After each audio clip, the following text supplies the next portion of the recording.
এই ভিডিওটা একটু যদি দেখিয়ে আমরা ইলিয়াস হোসেনের কাছে আবার যেতে চাই। সেই সময়টা আর বাড়াতে দিতে চাই না।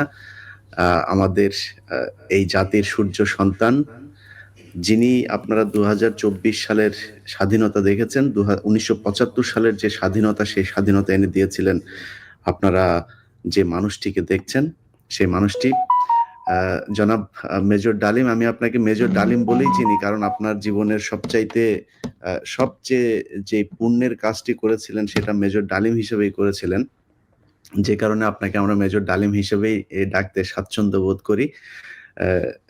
আপনি জাতিকে অ্যাড্রেস করতে পারেন। ধন্যবাদ ইলিয়াস। আজ অনেক বছর পর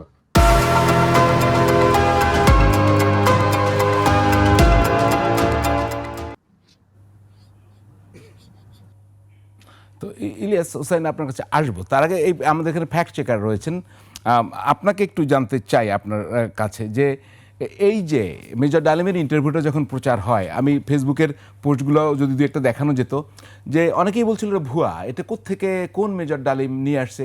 আপনাদের ফ্যাক্ট চেকে কী পেয়েছেন একটু সংক্ষেপে আমি 2 লাইনে শুনতে চাই। রিদওয়ানুল ইসলাম।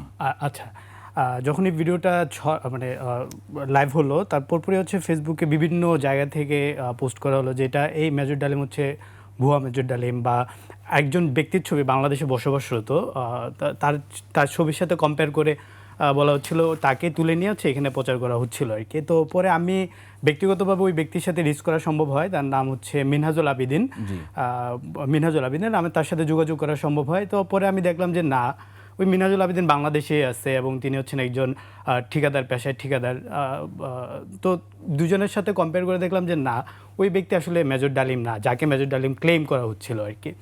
তো এখন যেটা হচ্ছে যে মানে এখানকার যারা ভুয়া বলছিল তাদের ক্লেমটা ঠিক না, তাই তো বলছি। জি জি জি, আমরা যেটা মানে কনফার্ম কীভাবে হয়েছিলাম, যে ভিডিওতে দেখা যাচ্ছিল মেজর ডালিম, এখানে যাকে মেজর ডালিম দেখানো হচ্ছিল, তিনি দেখাচ্ছিলেন তার হাতের আঙ্গুল 4টা, সম্ভবত কনিষ্ঠ আঙ্গুলটা তার নেই।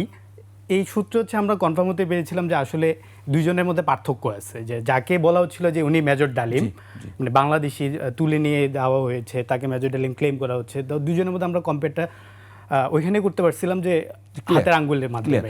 ইলিয়াস হোসেন, এই যে ভুয়া ভুয়া ফেসবুকে রব ছড়ালো, তো আপনি সেটাকে তো উপেক্ষা করেছেন, হয়তো বা জবাবও দিয়েছেন।